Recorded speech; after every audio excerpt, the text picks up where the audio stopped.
Caros irmãos, boa noite. Que a doce serena paz do Cristo faça em nossos corações, hoje e sempre.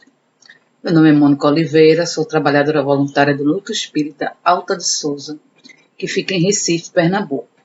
Hoje nós vamos para mais um tema de palestra, esclarecedor, com o Livro dos Espíritos, na sua quarta parte, no capítulo 2, das penas e gozos futuros, o item 5, que fala das nossas penas temporais.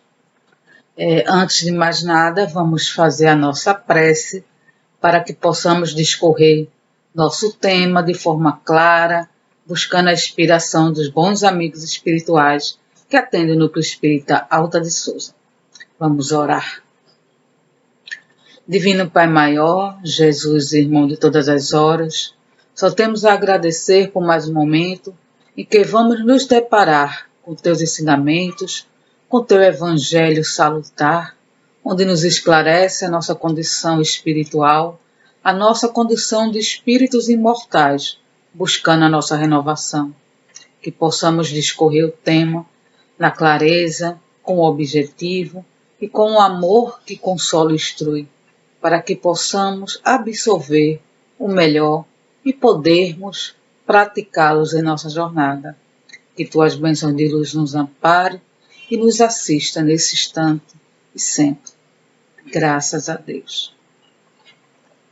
Como foi colocado, o tema está em O Livro dos Espíritos. As questões vão da, deixa eu dizer certinho aqui, vão da 983 a 989. Quarta parte das penas e gozos futuros, penas temporais. Antes de mais nada, vamos entender a questão de penas, né? Quando falamos em pena, principalmente nessa nossa visão material, e ela é colocada como pena, como punição, né? Como algo que nos aprisiona, que nos deixa refém de nossas ações, no caso aqui, nossas ações. E temporárias, que tem um tempo inicial e tem um tempo final, né? Nesse caso aqui, o tempo que ela vai durar, o tempo que vamos passar naquele processo. Antes de iniciar, propriamente, entrando nos itens do Livro dos Espíritos, eu vou trazer uma narrativa que está no livro Vozes do Grande Além. Não está a narrativa completa, está uma citação breve da jovem Conceição, que passou por um processo sério, que Divaldo narra essa história que Chico contou a ele. Não é? É a história de Lia e de Conceição. Lia, a avó, Conceição, a neta. Naquele tempo antigo, Lia foi casada, né? Tinha uma situação boa, financeira boa, seus pais eram fazendeiros, né? E havia aqueles casamentos arranjados. Lia casou com um fazendeiro, só que esse homem era um homem muito rude, bruto, chegando realmente a ser mau, né? Então, extremamente ciumento, então destratava Lia, não cuidava dela como deveria, né? Enquanto mulher. E o ciúme dele chegou a tal ponto em que ele, um determinado dia, queimou suas partes íntimas no delírio de ciúme que ela poderia estar, né, com outros homens. Lia sofreu muito, a tentativa de curar aquela ferida eram meios muito brutos que se tinha nas localidades, que não ajudavam em nada, né?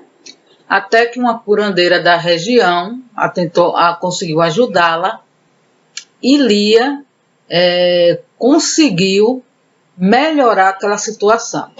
Mesmo assim, Lia engravida, né, desse seu esposo, e sua filha também sofre muito, né, nas mesmas condições. Tem um casamento arranjado com um fazendeiro também, a coisa vai se dando, né, que era comum naquela época. E a filha de Lia engravida do marido, e quando no parto, Lia é chamada a estar ali. Lia era mantida refém do marido, né? Ela pouco saía, só saía com ele. E, no caso, Lia vai acompanhar o parto da sua filha. Só que durante o parto é muito difícil e quando se depara com aquela criança, a criança é deformada. Tem a cabeça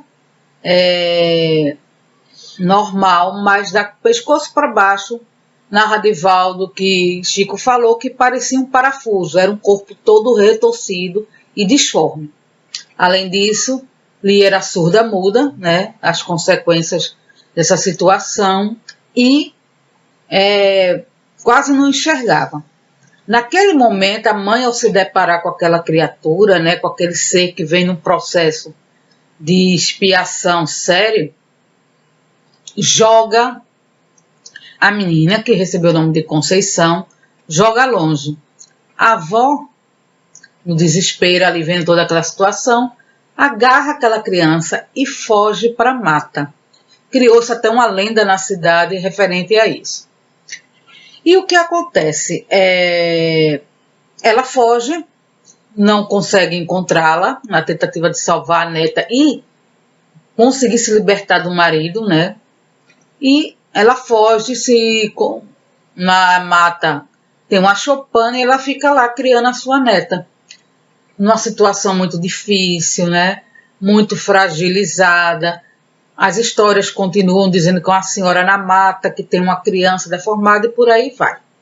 O que acontece? Chico, ele narra que era muito sozinho, né? Porque a família não concordava muito com o trabalho dele, com as práticas, como acontecia. E um belo Natal, diz a Ilha de Valda, ele estava muito triste. E Chico, e Emmanuel, né, pede para que ele vá passar o Natal com Lia e com Conceição, que elas estavam passando privações, não tinham alimento, e pede para que Chico leve provisões para elas para passar o Natal lá. E Divaldo pergunta, mas como você conheceu ela? E ele diz, foi numa reunião mediúnica. Conceição se apresentou na reunião mediúnica, pedindo socorro, dizendo que ela e a avó estavam passando fome. E deu a localidade e Chico foi lá levando mantimentos com sua irmã, Luísa, e conseguiu ajudá-la. Então ele conhecia já elas e nesse Natal ele foi passar com ela por recomendação de Emmanuel.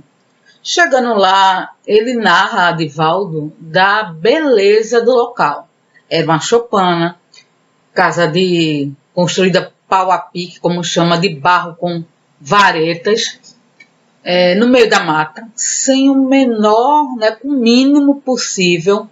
A cama de Conceição, que era a neta, que era doente, era uns paus, Divaldo narra, depois Divaldo vai conhecer, com panos enrolados e ela ficava em cima. Então era uma situação muito precária.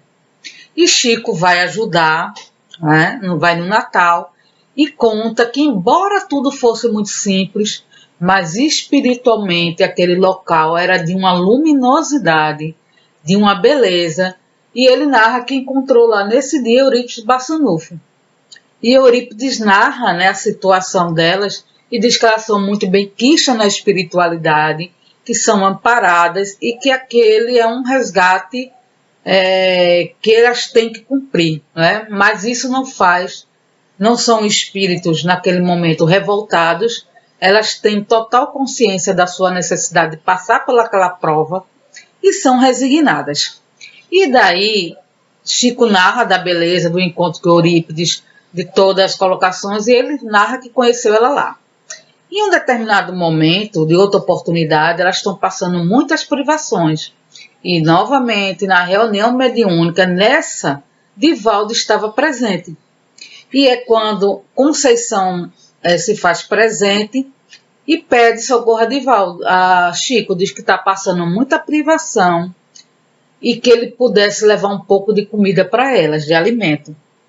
Chico combina com Divaldo. Aí Emmanuel diz, quando encerrar a reunião, você vai se deslocar, não vai atender mais ninguém e vai ao encontro delas. Chico vai, freta 2 táxis, segundo relata Divaldo, segue ele, Divaldo, e mais um casal, e eu creio que outra pessoa que estava na reunião mediúnica, e seguem lá para o local onde as duas moram, muito precário. Chegando lá, Chico fala, olhe, no meio do caminho Chico vai falando, né, com aquele amor de Chico incondicional. Olha, você vai ficar surpreso, Divaldo, porque Conceição é uma coisa linda. Pense numa pessoa bela, formosa. Olha, seus cabelos são lindos. E Chico faz aquela descrição que Divaldo faz. Eu imaginei a pessoa, né, mais bela atriz que eu pudesse imaginar à época. Eu imaginei Lia. Lia não, Conceição. E quando chega lá que Divaldo vê a precariedade do ambiente e se depara com Lia, aí Chico faz, não é linda que Divaldo se depara com Conceição. Aí Chico faz, não é linda, Divaldo, eu não disse a você que ela era uma beleza. E Divaldo, com aquele ar dele, ele faz, eu fui hipócrita, né? Porque eu disse, Chico, ela é linda mesmo. Ele fez, era uma coisa que para quem olha de momento, assustadora, porque tinha cabeça, os cabelos estavam todos desgrenhados, ela estava enrolada num pano tosco, sujo, então era aquela criança toda deformada. E Chico a pegou com carinho, com um amor, alisou seus cabelos, e ela gritava por conta da condição dela, material, fisicamente falando, das limitações. A forma dela expressar-se era com grunhidos, gritos. E Chico fazia, tenha calma, Conceição, já estou aqui. Tá vendo que eu estou aqui? Eu trouxe amigos, e fez aquela conversa toda com ela. A senhora que acompanhava Chico era uma senhora, ela e seu marido, de posição social muito boa, e também ficaram estarrecidos com aquela situação. E se prontificaram a ajudar as duas, tirar da cidade, levar para o hospital, porque ele era colaborador da Santa Casa de Misericórdia. Isso tudo acontecendo lá em Minas Gerais, e ele queria que elas fossem ajudadas, né? E Chico olha para ele e diz, meu irmão, elas têm um resgate a cumprir. E é melhor que elas fiquem aqui. Então, muitas vezes a gente até quer ajudar a pessoa, né? Mas há uma situação ali necessária. E muitas vezes a gente, por mais que a gente tente ajudar, a gente não consegue. E se frustra. Mas não, é porque aquela condição daquela pessoa naquele momento é extremamente necessária. E nós não conseguimos tirar da situação. Porque aquela pessoa precisa passar pelaquela prova. Porque requer que ela trabalhe humildade, resignação, fé, esperança, né? Tolerância, paciência, humildade, por aí vai. Então Chico não permite. Ele só diz o seguinte, se você quer ajudar, ajude com elas aqui. Então ele passou a doar alimentos para que fosse levado para Lia, que era a avó, e Conceição, que era sua neta. E isso foi feito, né? Aí Divaldo passa o tempo, aí Divaldo narra o porquê daquela situação das duas, e ela mesma explica a Conceição, através de uma reunião em desdobramento, se eu não me engano. Conceição explica que na corte deixa eu dizer certinho aqui a informação, na corte de Filipe II na Espanha, né? Elas eram católicas e tinham uma certa posição social, e como católicas, aquela época foi um período muito duro da Inquisição. Portugal e Espanha foram os países que mais mataram através da Inquisição. E elas tinham o papel de sondar na sociedade os judeus, que falsamente se convertiam, e outros credos, ele diz outro credo, que não eram convertidos e tinham que se converter. Mas, dentro desse contexto, sabemos, pelos estudos, né, por até obras, Dramas da Obsessão de Ivone do Amaral Pereira, narra muito bem esse período, né? Ela com a filha, que no caso não eram neta e não era avó e neta, mas sim mãe e filha. Conceição era filha dessa senhora, e as duas delatavam os judeus. E a Inquisição ia lá, perseguia, e as atrocidades que se conhece do período da Inquisição era cometido, e havia um rateamento dos bens, ou seja, a igreja, os inquisidores e quem denunciava. Então elas enriqueceram ilicitamente a partir dessas denúncias. Gozaram dos bens terrenos, né? Das paixões materiais que lhe cabe, mas ao desencarnarem, se depararam com a realidade de sua condição, que eram de ter causado mortes doloridas, extremas a muitas criaturas. E essas criaturas a perseguiram. E elas narram, nós fizemos, teve o lado errado de pegar os bens, adquirir recursos, gozar daqueles bens, mas nós fizemos acreditando que estávamos fazendo certo. Porque nós éramos católica e naquele período quem era católico denunciava mesmo que acreditava que aquilo era o certo a fazer. Só que no período de 400 anos elas foram reencarnando e pagando parte dos seus débitos em relação a esse ato. E ela narra que essa última encarnação delas era a encarnação completista de resgate, veja, de um delito de uma única encarnação. 400 anos reencarnando para sanar o débito de uma única encarnação. Um ato impensado, que se tivessem pensado mais, iriam ver que eram vidas que mereciam ser cuidadas e respeitadas, independente do credo. Mas elas cometeram o erro e resgataram. E, no caso, Conceição desencarna, quando ela está para desencarnar, Bezerra de Menezes avisa a Chico. Chico vai lá, participa do desencarne, de todo o desenlace de Conceição, que vai primeiro, e depois ele participa em outro momento. Quando Conceição desencarna, Lia, que era a avó, fica sozinha, esse amigo de Chico, com a senhora, consegue um cantinho, um quartinho para ela ficar já em Pedro Leopoldo, se não me engano, quando o Chico estava. E daí ela fica lá.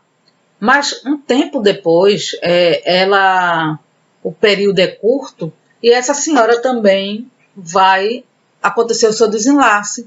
E Bezerra faz o mesmo aviso a Chico, para que Chico chegue lá para participar. E ele diz a mesma coisa, era uma luminosidade, era um brilho, e Eurípides Barçanufo estava lá para promover, auxiliar lá, e ele se apresentava não mais como Eurípides, mas como a encarnação dele enquanto escravo, que está inserido lá na obra Ave Cristo.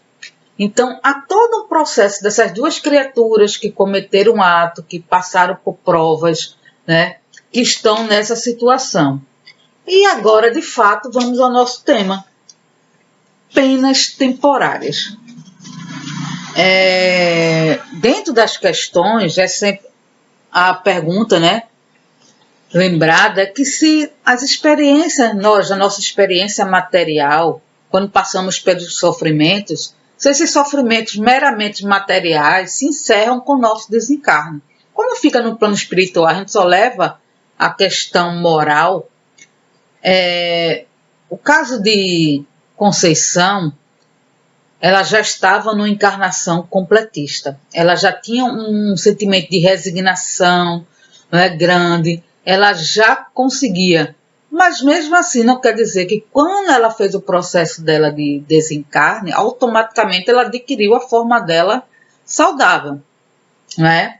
Então, de certa forma, ela partiu e é todo um processo ali para que ela se desprenda daquela situação. Então, a pergunta é: o espírito que expia as suas culpas de uma nova existência passa apenas por sofrimentos materiais? Assim, não será exato dizer que após a morte a alma só tem sofrimentos morais? É bem verdade que, reencarnada, a alma encontra nas tribulações da vida o seu sofrimento. mas apenas o corpo sofre materialmente. Ou seja, na questão material, nas privações, nas provas materiais, o corpo sofre, né? Um impacto aqui da vida física. Mas no plano espiritual, dizer em geral que o morto já não sofre mais, mas isso nem sempre é verdade. Como espírito, não sofre mais as dores físicas, né?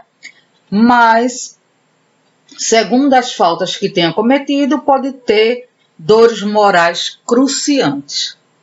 E como muitas vezes as questões físicas são decorrentes das nossas escolhas morais, é comum nas reuniões mediúnicas nós nos depararmos com espíritos, ou seja, que tiveram lesões graves físicas, né?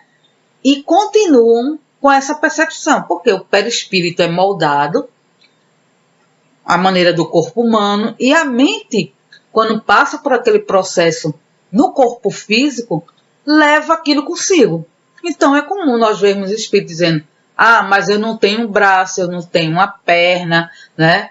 Eu não tenho mais isso, eu não tenho a visão. Isso a gente vai trabalhando dentro da possibilidade que a reunião mediúnica permite, que a condição do espírito permite, para que ele perceba que aquilo pode ser mudado, né? Aquela situação pode ser revertida. Então, é comum, mas isso tudo, se nós formos analisar que nós somos espíritos imortais, que a nossa condição moral é que nos causa danos que temos que expiar no corpo físico ou no campo mental, no corpo físico, com deformidades físicas, ou no campo mental. Então, decorre tudo da nossa condição moral. Então, como Lia e Conceição, as provas foram temporais, né? Então, elas tinham uma pena a cumprir pelas escolhas equivocadas que fizeram e precisavam resgatar aquele débito de alguma forma. Então, houve tempos, escalas, né? Aí pergunta: as vicissitudes da vida são sempre a punição das faltas atuais? Não, já o dissemos, são provas impostas por Deus ou escolhida por vós mesmos quando no estado de espírito e antes da vossa reencarnação. Ou seja, quando nós vamos reencarnar, há um planejamento, é fato, necessário para que nós passemos por pontos específicos que fazem parte do nosso refazimento moral.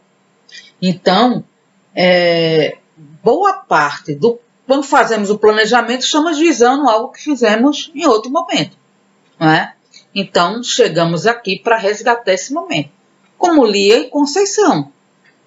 Como eu disse, 400 anos em encarnações para resgatar uma única situação, não é? E foram, aos poucos, resgatando algo de uma vida passada. O que não quer dizer que não possamos adquirir novos débitos ou estacionar, porque isso acontece. Mediante as nossas escolhas, Emmanuel tem uma colocação que ele faz, que nós temos o costume de dizer que tudo que estamos passando aqui no órbito terreno é culpa de uma ação passada, e nem sempre. Ele costuma dizer, olha, 30% é por conta dos equívocos passados, que nós somos convidados a resgatar. Mas muita coisa são escolhas atuais nossas. Caminhos que tomamos, buscamos, por nossa condição moral ainda equivocada.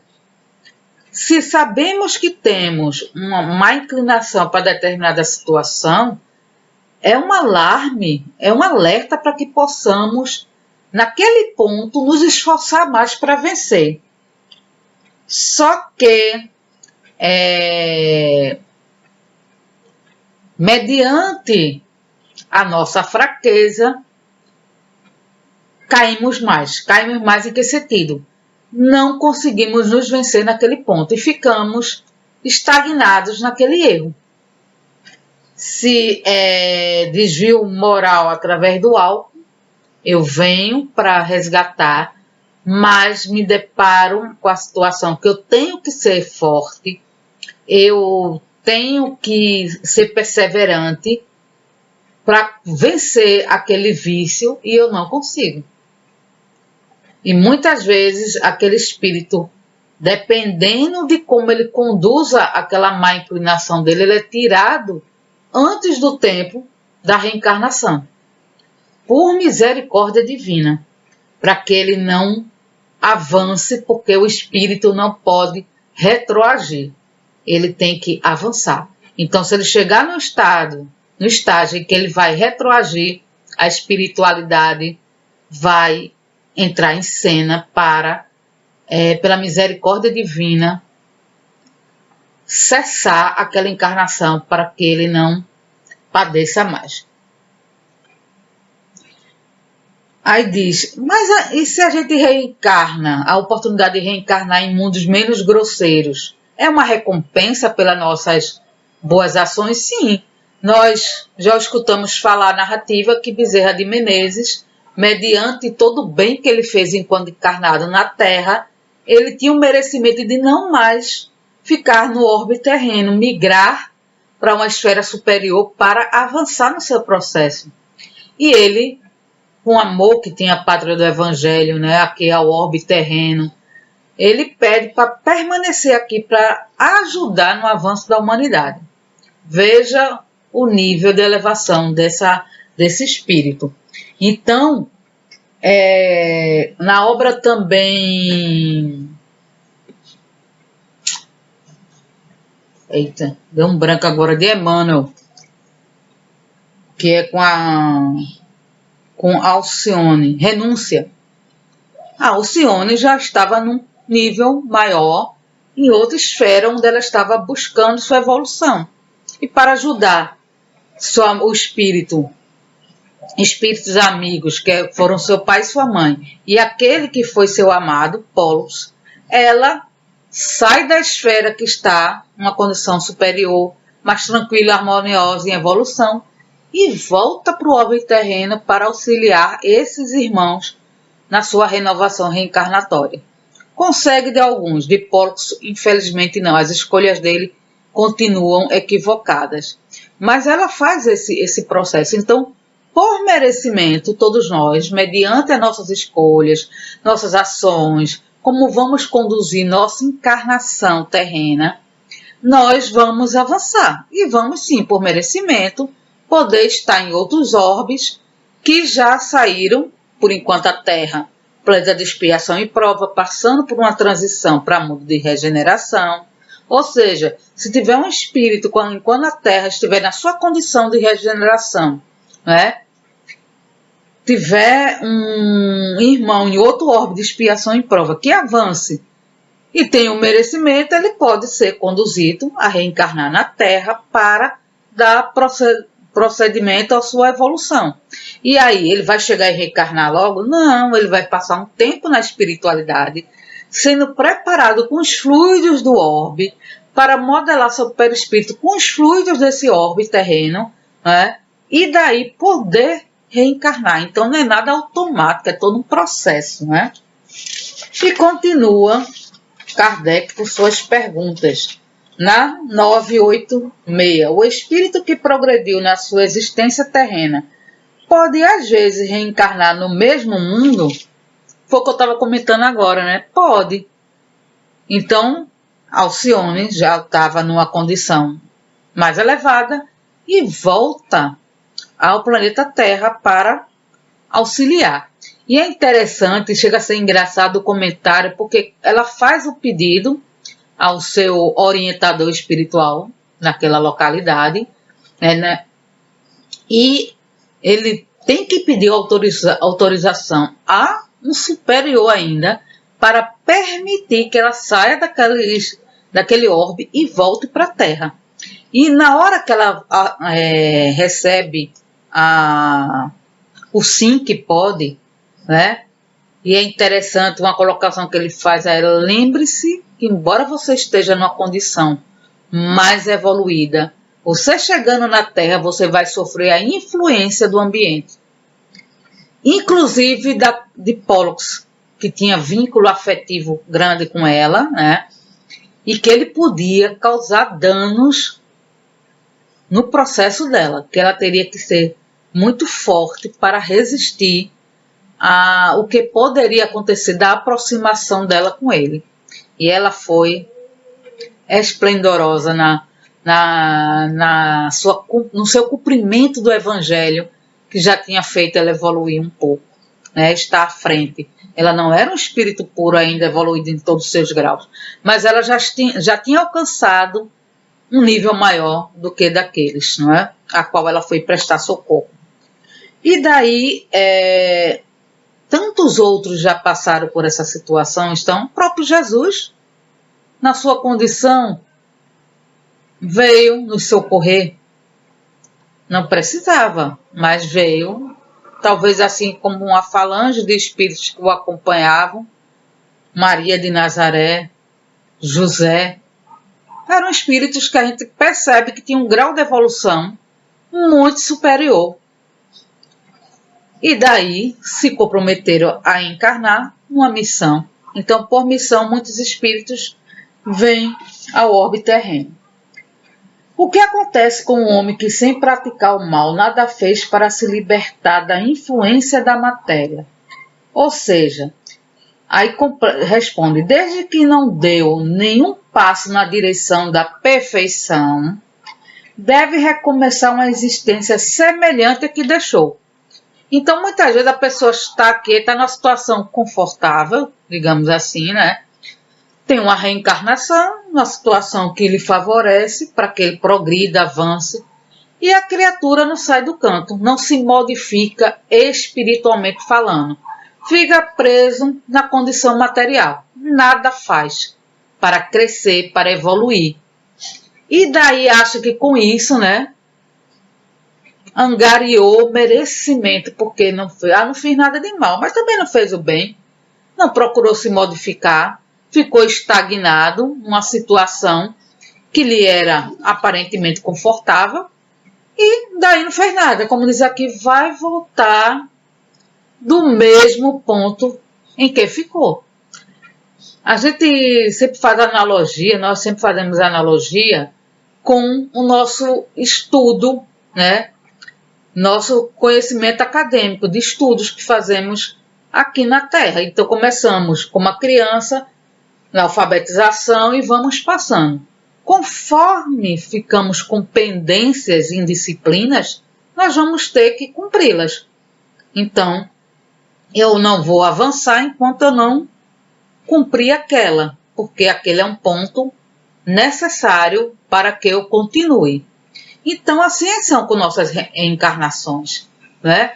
É uma oportunidade bendita para que possamos passar por nossas penas necessárias por um determinado tempo.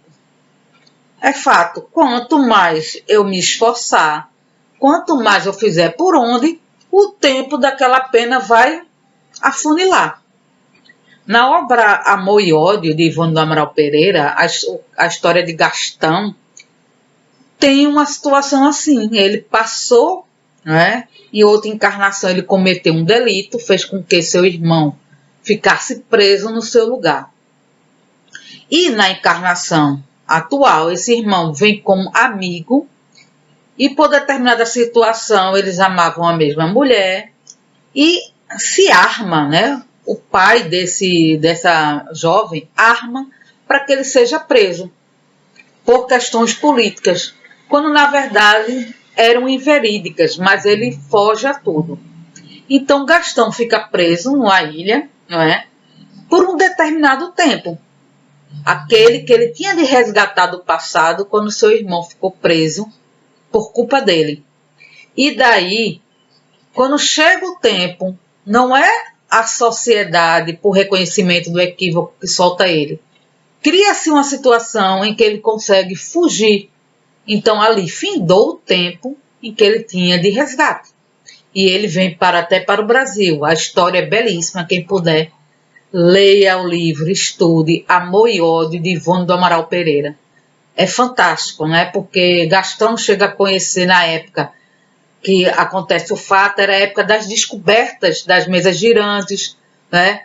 Então, Victor Hugo, ele conhece Kardec, que até chega aí ao seu castelo. Então, tem toda uma situação aí, a obra é belíssima, recomendo que leiam, né?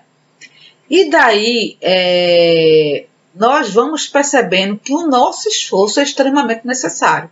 Ficar na inércia, no conforto daquela situação, não vai nos ajudar em nada, né? A vida requer de nós impulso, esforço, coragem para que saiamos do buraco. Se eu fico lá no buraco só gritando, pedindo ajuda e não faço nenhum esforço, né, maior para tentar sair, e depende da situação, eu vou ter que fazer um esforço. Só gritar não vai adiantar. Então, nós somos convidados, na nossa encarnação, a mudar posicionamentos, linha de pensamentos e nos reinventar num processo que nos conduza, espiritualmente falando, moralmente falando, para um plano melhor de condição espiritual.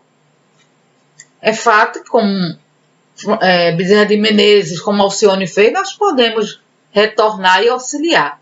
Porque sempre quem está acima tem a obrigação moral de estender a mão para quem está embaixo, né?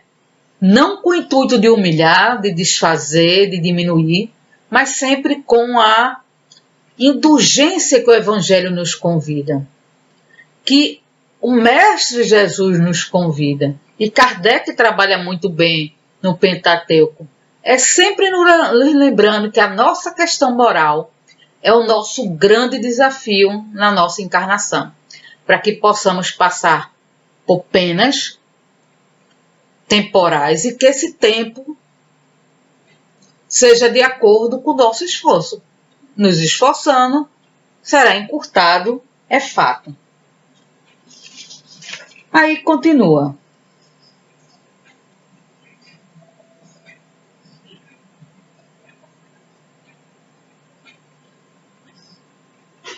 Aí na outra questão, há pessoas para as quais a vida flui numa serenidade perfeita, que não tendo necessidade de fazer qualquer coisa em si mesmas, estão livres de cuidados. Essas existências felizes são a prova de que nada tem a espiar de uma existência anterior. Isso é a que eu falei agora, perdão. Aí ele até questiona se numa situação dele, você conhece muitos assim nessa situação, né? Se o acreditais, enganaste. Em geral, essa serenidade não é mais do que aparente.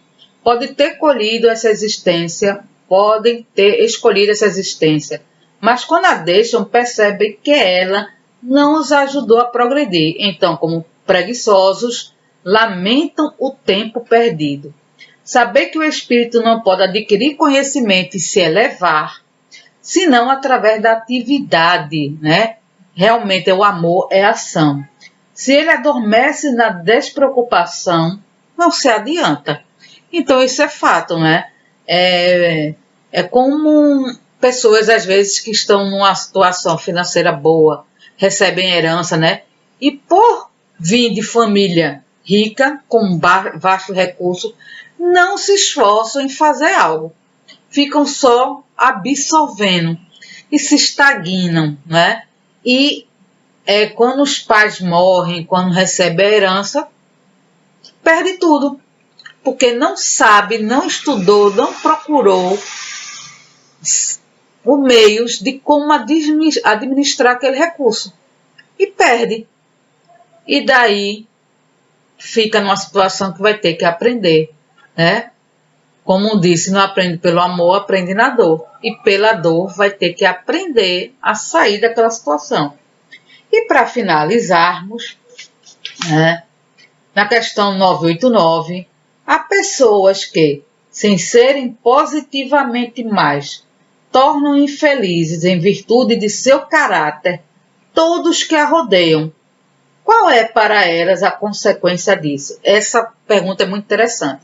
Há pessoas que, sem serem positivamente mais, tornam infelizes as pessoas que com ela convivem, né? As pessoas que com ela rodeiam. em virtude do caráter, do temperamento difícil, né? Qual é para elas a consequência disso? Essas pessoas seguramente não são boas e expiarão pela visão daqueles que se tornaram infelizes, cuja presença constituirá para elas uma exprobação. Depois, numa outra existência, sofrerão aquilo que fizeram sofrer. Então, é o que a gente percebe que é uma lei de causa e efeito. Não é a lei de Talião, mas é uma lei de causa e efeito. Ou seja, um determinado mal que eu fiz. Se eu não me resigno, se eu continuo numa mesma visão negativa, maldosa, cruel para com quem vive ao meu redor, vai chegar o momento que, quando eu retornar, eu terei que passar por certa situação para ver como foi o que eu causei ao outro. Então, até a gente lembra que eu fui uma pessoa extremamente rica, tive posse, mas eu era arrogante, prepotente, autoritário, dominador. Eu tratava as pessoas quando me sentia que elas, de certa forma, eram superiores a mim em algum nível, coisa. Eu humilhava, principalmente se eu era dono de uma empresa, eu humilhava as pessoas, eu me colocava como superior, como alguém melhor. E daí, em outra encarnação, eu venho numa situação em que eu vou ter aquele chefe, aquele patrão, e eu vivo me lamentando. Por que eu estou passando por isso? Por que eu estou nessa situação? Né? Então, sempre há um meio em que a pedra tirada vai voltar. Então, é sempre bom, por isso que os bons espíritos, os amigos espirituais, estão sempre nos lembrando o quão é importante a nossa mudança. Vou repetir uma frase de Emmanuel que eu estava lembrando essa semana, que é: corrige em ti o que te incomoda no outro. Então, às vezes, nós nos incomodamos muito com o que o outro faz e não nos damos conta que nós somos os causadores de muito incômodo também. Nós não buscamos a indulgência com o equívoco do outro, como queremos que os outros tenham indulgência para conosco. Então, a encarnação é uma oportunidade bendita de trabalharmos todas as virtudes do amor. A piedade, a benevolência, a humildade, né? A caridade em todos os aspectos. Então, abracemos essa oportunidade. Aproveitemos que estamos aqui nesse orbe, estamos passando por um momento de transição, estamos sendo convidados a ter um olhar mais coletivo, de amor, de respeito ao próximo, de cuidado, de zelo. Façamos nossa parte. O nosso irmão Divaldo, ao qual trouxe a narrativa, vem fazendo essa solicitação também. Vamos nos cuidar? Vamos ter mais amor, mais respeito à vida do outro? Vamos zelar mais por quem está em nosso lar, por quem está em nosso convívio? Vamos nos respeitar mais? Então, seja no nosso núcleo familiar, no nosso núcleo de trabalho, na nossa convivência social, no nosso templo religioso, vamos buscar ter mais compreensão, responsabilidade, cuidado. Vamos cuidar mais da nossa existência, seguindo o Evangelho de Jesus, de amar, de cuidar de nós e do próximo. Nos amar não com sentimento egoísta, né? Mas nos amar na condição de entendermos que somos espíritos imortais, que em vias de aperfeiçoamento, ora vamos conseguir vencer algo, ora não, mas que ficar numa autopunição não vai nos ajudar. O auto-amor é fundamental. Então vamos reconhecer nosso erro e aproveitar o erro como um aprendizado, tirar uma lição dali e seguir adiante. Essa é a finalidade da nossa encarnação. É uma missão inicial conosco mesmo. Vamos nos esforçar para mudar, para nos vencer, para caminhar, com fé, com resignação, com esperança, sempre confiantes que não estamos sós. Lembro sempre, ao reencarnar, temos um amigo espiritual que nos acompanha, que nos auxilia para que não saiamos da linha, né, a qual nossa encarnação nos colocou. E diante de qualquer dúvida, a prece, a oração, a conexão com o divino vai estar sempre nos auxiliando, principalmente no momento em que repousamos, que dormimos, aos encontros espirituais com nossos benfeitores. E aí, nesse momento, eles vão nos lembrar da responsabilidade da nossa encarnação, vão nos lembrar o porquê de determinada situação sofredora, vão nos lembrar que não estamos sós, que a prece é o nosso recurso salutar. Joana diz, Emmanuel diz, Bezerra de Menezes diz, Espírito Camilo diz, Eurípides Bassanufo diz. Os espíritos elevados estão sempre nos lembrando, né? Francisco de Assis diz que a oração é a nossa grande conexão com o divino, com a espiritualidade superior. Desde que tenhamos um sentimento verdadeiro, buscando vínculos e respostas para atitudes positivas, construtivas, onde o amor faça parte, nenhuma prece que não coloque amor, verdade, bons sentimentos, ela vai atingir seu objetivo. Geralmente ela vai ficar estagnada aqui, porque a finalidade da prece é buscarmos coisas boas, bons pensamentos, boas inspirações. Então, meus irmãos, que estejamos atentos ao nosso compromisso de provas temporárias, né, de penas temporais. O que estejamos passando é temporário, tem início e fim. E a duração está sempre de acordo com nossas escolhas. Que escolhamos o melhor caminho, que tenhamos o Evangelho como nossa bússola segura, para que, cada vez mais, nossa trilha, não é que nós vamos ficar isentos da dor, do sofrimento, do resgate que nós temos que fazer, mas vamos passar de forma mais serena, mais equilibrada, mais resignada, que não vai causar tanta dor, não vai causar tanto desespero. Nós vamos ter um enfrentamento melhor. Então, que a paz do Mestre Jesus fique conosco, que a Alta de Souza, nossa amiga espiritual que nos acolhe na sua seara, possa estar sempre conosco nesse processo de renovação através do trabalho com Cristo.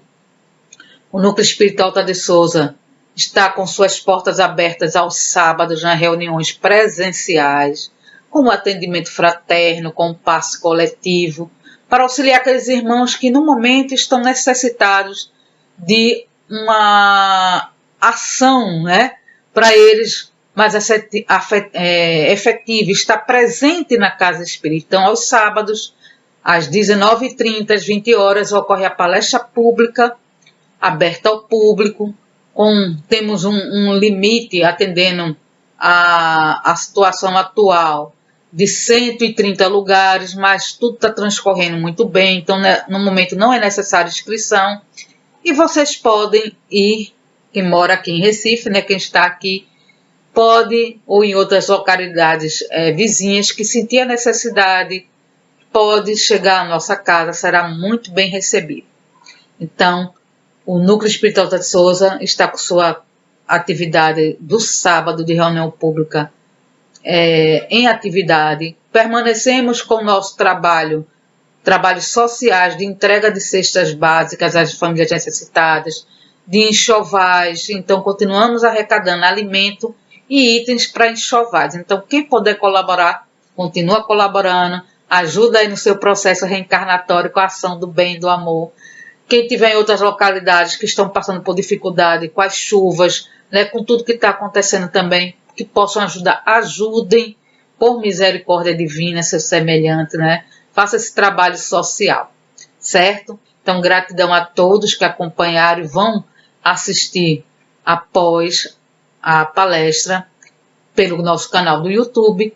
E vamos agradecer a oportunidade de, nesse momento, podermos estar mais uma vez refletindo o Evangelho do Cristo e em conexão com Ele. Vamos orar, meus irmãos. Divino Pai Maior, Jesus, irmão amigo, benfeitor Alta de Souza, Só temos a agradecer essa oportunidade bendita de unidos e reunidos em Teu nome, buscarmos a clarear nossa mente sobre Teu Evangelho, internalizar as lições que são trazidas no Pentateuco através do nosso irmão Allan Kardec, que fez esse trabalho belíssimo, que nos consola, que nos instrui, que nos oportuniza a busca por nossa renovação, nos esclarecendo a nossa condição de espíritos imortais. Que a bênção de luz do nosso Pai, do nosso Mestre Jesus, se faça em cada um de nós, hoje, agora e sempre. Graças a Deus, mais uma vez, obrigada pela presença de todos, acompanhando nossas lives, né? E buscando estar sempre presente em nossa casa, nos auxiliando com todas as tarefas. Que a paz do nosso Mestre Jesus fique com todos nós. Uma boa noite a todos.